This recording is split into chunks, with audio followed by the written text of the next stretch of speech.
May Aura PH, may Onyx PH. Pero ito na nga, Prof B, early item check muna tayo. Ayan, check natin, face mask, and magandang ginagawa dito ng Aura PH, hindi sila magiging agresibo compare ata na gagawin ng Onyx PH dahil wala silang Hunter's Knife and Trio Tagapayo, the usual thing para sa side dito ng Onyx PH, yung talagang rotate, mas mabilis mag-rotate ang isang team, lalo't may Rafaela and may Exactly. wave clear naman using etong skill din as well ni Rafaela. Tapos ang dami nilang panligtas dito movement from Rafaela, pero look at the jump, Prof B. Oops. Joke lang yung jump. Ano lang, pakiramdaman lang. Syempre hindi pwede suntok ka ng suntok. And opo, 2017 po ako nung college po ako. Sinasagot ko lang yung katanungan kanina sa comment section. And of course, on to the top, medyo tahimik lang. Usually tahimik, may sariling laban or pinanguhugutan yung top lane or yung side lane. Yan yung may walang paking linya. Pero later on, magiging effect pagpasok sa mid game. Mostly kasi nag-iipon lang ng mga stocks yan, mostly mga ganyang hero. Pero look at this, Sephiroth sa lubong, Prof B. Most likely, hindi nila susundan ng mga nauna. Sephiroth will play out kasi wala pa naman damage dito. Etong si Hades. Hindi ako nagkakamit si Hades yun, no? Tama? Pero ito, going in na. Naku, Jay Meister against Boombagsik o Boombagsak.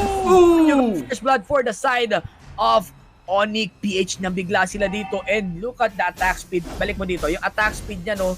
Yung kalmot ni Hate, automatically masusulit nila ang gold bars dito ng Torre. And mind you about dun sa movement dito ng mga heroes. Prof, bakit po ba gumagalaw ang hero pag nagno-normal? Di ba isang normal galaw? Kasi yung animation, di ba, may pag-cancel, mas mabilis silang pumalo pagkaga. Mas mabilis sila makakapag-farm. Ito na, energy na nga. Turtle Sherry up for grabs. Sila basta dito. Ang dragon. Napakupit ng kanyang pag-zone out on the backline. Big Daddy Grid will fall. Naku, sino ba nakakuha dito? And another one, Valir as well too.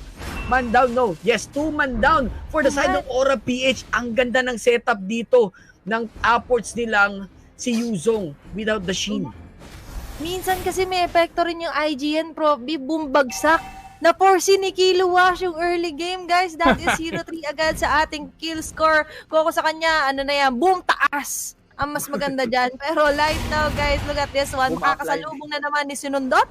Pero literally, susundot lang siya against Sephiroth. Di pa kakayanin ng 1v1 ng isang Alice ang tune natin. Meanwhile, onto the top, make it drop. Uy. Pikan lang pero din. Hindi sapat. Alam mo naman yung mga Debsy roll dito. Debsy o Debsy? It's Debsy, no? Ay na nga, may pag-knock up na dito. 1-1 with the Great Wag, pero hindi na itutuloy. Sephiroth, flicker out na muna dito. Nalilito ako sa kanilang mga pangapangalan. And that is intersection, no? Raflesia. Yes. Tama, yun. Sephiroth yan. Let's do pero this. Pero going back, let's do this talaga to, mga Lodi. Pero right now, 3 minutes and 3:30 seconds pa lang naman tayo. Wala masyadong ganap. Mag-iingat dito ang Onyx PH, lalo na sa kanila na yung kalamangan. Pero sabi nila, walang ingat-ingat. Diatina, sabi ko sa'yo, pag bumbagsak talaga, bibigyan isang matindi. Pero mirror move on the bottom side, Prof. There's a jump talaga dito. Na-hold niya na dito, trying to take down that intersection. Makakawala naman dito. There's a burst from that Alice. Makakatakas pa, 4-man rotation. Nagkaroon ng switch na nga. And makaka-bail out ang side dito ng Aura PH. May tuturuan lang ako. Let's do this. Let's do this talaga. Seminar talaga to, mga kaibigan. But right now, kita naman natin 4 minutes into the game time lamang dito ng around 2K ang Onyx PH versus Aura PH. Wala pa naman sila mga main items dito. Going in for the Demon Hunter. Possibly dito yung Claude natin. Ayan na nga, nabili niya na. Speed lang, Prof B, ang pinapaganan lang dito. Meanwhile, yung Roger natin, makikita nyo naman, focus farm lang din. Siya yung highest farmer natin. Pero ito na nga, first turtle of the game, Prof B. Jump may na naman. May pag-setup na nga dito against intersection. Pero look at the backline. Tumalun na si Shenron. Naku po, naglaho para mula double knock-up coming from that Pakito. And makakaligtas pa ba si Grid? Naku po, down you go ang kanyang kasama. And mahuhuli pa ata. Hindi, nakakaligtas naman si Grid though. Dalawa kapalit, wala. Ay, hindi, dalawa kapalit, isa for the side of Onyx PH. And Onyx getting a lot of kills against Aura PH. Ma'am Athena, sa ganitong kaaga, tumatagilid ang vapor ng Aura PH. Bigyan mo naman kami ng konting time frame kailan natin aasahan makabalik ang Aura PH sa ganitong sitwasyon. Pwede sila pumalag dito pag nagkaroon ng second core item si Gold Lane Diff, pero sa ganitong klase ng sitwasyon, alam din ng Onyx PH yung time frame na mag-online dito Orapage kung sakaling papabayaan nila na makapag-farm yun ng isang maigi. Avarice is the emblem. As we all know, isang sundot lang ng Claude, there is a bonus gold na matatamo. But going in na naman dito si Cypherot before I continue my thought, Prof B.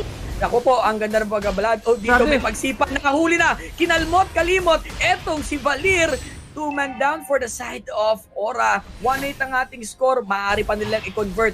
Eto sa kanilang objectives. Hindi pa tapos. Hate want more blood. Daedalus trying to play safe against the 3-man rotation from Onyx PH. Exactly. That is 4K gold lead na dito. Aura versus Onyx PH. 1-8 agad.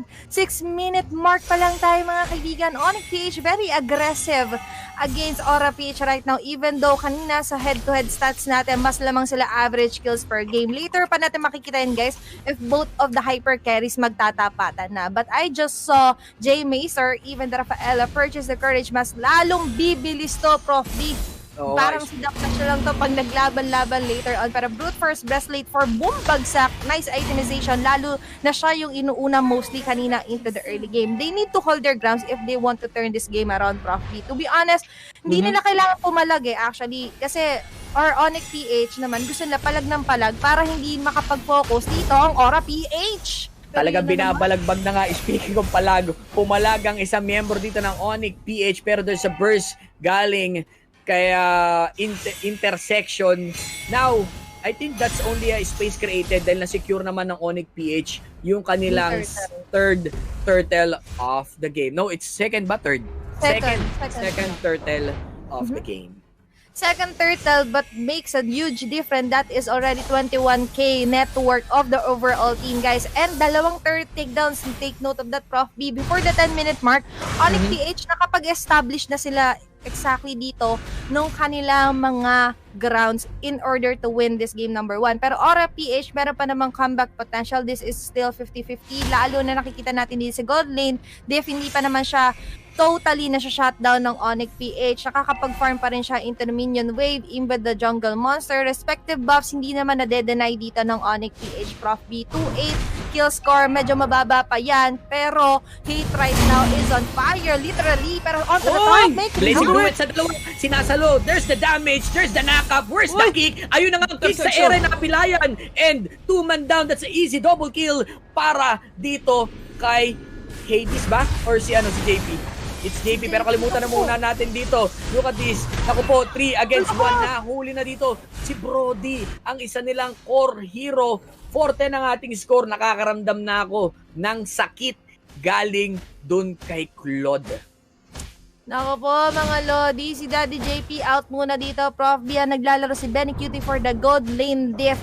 And right now, ladies and gents, kita naman natin si Boom Bagsak, nag-focus na lang siya mag-farm doon sa Little Wanderer natin. Kung kanina, medyo nabubog siya onto the top, that is a nice decision to switch lanes kung sakali mang inaaraw-araw ka para kahit pa paano manenegate mo yung na-counter sa'yo ng Onyx PH. But right now, Prof B, hawak pa rin dito in terms of gold. That is 4k gold. 4-10 ang ating score, 6 kills ang lamang nila. This is the third turtle. Iko-contest ba to ni Sephiroth? Blazing Duet to make sure na kanilang mga damage dito. Bursting Fireball and Searing Turret, pinakawalan na. Pero ang dami bumabagsak sa Aura PH. Susundan pa. Ito sa likod, habang pop ang kanyang immortality. I mean, that Purify. And makakaligtas. Look at that. The burn is not enough to kill the dragon. 4-man down. And gusto pa nila. Daedalus main. Easy peasy. Nagwala ang isang lycanthrope sa harap ng mga miyembro ng Aura PH. Grabe naman yun. Make it a maniac for Hate. Galit na galit. SS. Hate. Formerly execration. Sabi niya dito, ako nga pala yung sinaing nyo. But right now, guys, with the Roger na nagwawala si Lycanthrope, I think the mistake there is that nag-jump too early doon si Sephiroth or si Rafflesia, guys, si intersection. But with the jump, agad sana yung pick-off niya, but there's no fall-off damage.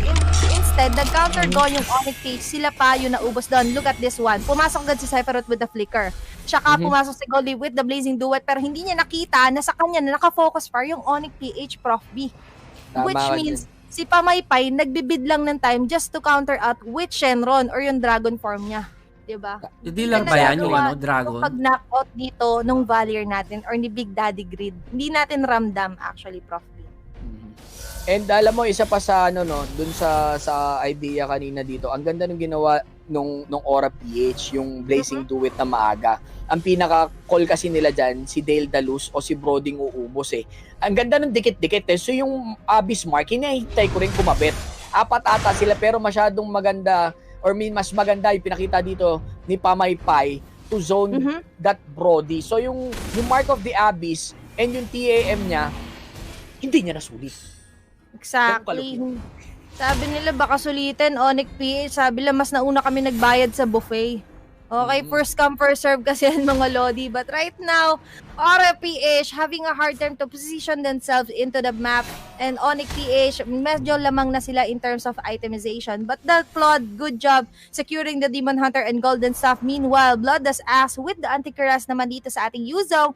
That is already 3 core items and Tadya Talisman, COD, and the Winter Truncheon for the Alice. Meanwhile, si Roger naman natin mayroon ng Windtalker, Endless Battle, and Brute Force Breastplate. Kaya naman pala, hindi lang siya more on damage, meron din siyang per defense guys kung sakaling siya yung mismo i-jump dito ng Aura PH. And going back, siyempre inaasahan nila si Daedalus yung uubos, Prof. Pero wala pa siyang core damage item. Mas inuna niya yung Brute Force, which is something na hindi talaga siya makakapalag in terms of pang-uubos of Onyx PH. Ayun na nga yung mga pang-uubos. Ito na, up for grabs na ang first Lord. May part dito na hinihintay lang ng Onyx PH na mag-Luminous na to. 10 seconds para sa Luminous Lord. They have the proper arsenal. They have the firepower. Meron silang map control dito. All about Onyx PH momentum as of now with that 10k gold lead. Pero look at that, the movement from Aura PH, pagkapatak ng 12, yung movement nila, synchronized, 4 agad ang nagsesecure nung kanilang mga position habang nasa kabilang side naman dito doon sa jumpin, coming from Matilda. Pero kamustahan lang naman dahil matagal na magkaibigan yan and tumatalon pa palayo. Dito ang Dragon, napangiti dito si Athena with a Blazing Duet coming from that Claude. Nag-ready na siya ng BMI out. Medyo nagkakamali ba ang galawan? Hindi, nagkapakirandama lang. Now, etong si Lord, pineperwisyo na dito ng Onyx PH. Hinihintay ko ang counter go dito ni Sephiroth or that intersection, nasa loob siya mismo ng H section. Habang humihil lang dito si Jackie Mason, nahuli na. Here comes the Dragon na Shenron. Ang ganda dito na pagka-zone out, naipit si Dale Dalus, Sir Brody, pero the-knock-up coming from Bakito. Dalawa na po dito. 5-man death ball, looking good. Para position dito na side ng Aura PH. There you go down. Si Big Daddy Grid, tanggal ang support automatically. Grabe itong Lord na to. I think they were being too greedy, Prof. B. I believe that they could have gone actually to position onto the Lord itself instead of idling around the Lord. Pero makikita naman natin dito si Boombagsak, na notice niya si Pamaypay pero hindi niya nakakayanin yan i-take down single-handedly now that Kyrie is on his way. And that is actually a free Lord. They had the chance actually. They still have Daedalus with a clutch retry sana. Even si Goldlane Diff. But I like the zoning out na ginawa doon ni Pamaypay yung sinundot. Look at the Dragon Form na ginamit ni Dilar. Si Dilar yung Pamaypay guys ha. Nung ginamit niya yung Dragon Form niya, nagtakbuhan, parang bowling pin, nag-crumble down yung binubuong posisyon ng Aura PH earlier, Prof. B. That is already 32k and 43,000 agad dito na network ng Onyx PH. In terms of skill, pwede nating sabihin talaga na medyo bugbog. That is 4-16 ng Onyx. In terms of third takedowns, labang din sila ng lema. Objective-wise, mas nakakalamang ang Onyx PH, but the chances for a comeback is still around 30-70, Prof. B. Kung sakali man na makakipick up sila ng around 1 to 2 heroes against Onyx PH. Ayan na nga, ang mga porsentuhan nailabas na. Here comes the super duper mega mad angry gold lord jumping in sa bottom forward dito habang Blood Lord hinahantay ko ang jumping slash na naman. Baliligo ba Lord? Hindi, dumidiretso sila dito habang moving forward naman the rest of the members dito ng Onyx PH waiting for the perfect timing. Ayan na, pumasok na si Alice dito. Siring Torre with the bursting fire trying to hold ng kanilang Alice. Ang ganda ng pagka-dragon. Zoning na naman dito. Nahuli si Balir. Down you go na rin ang isa sa kanila, Big Daddy Grid, pero wala siyang no-tail. Habang down na ba ang isa sa mga miyembro, knock-up trying to hold the turret. Yung life, yung gitna mismo makukuha dito ng Onyx. Grabe, very command.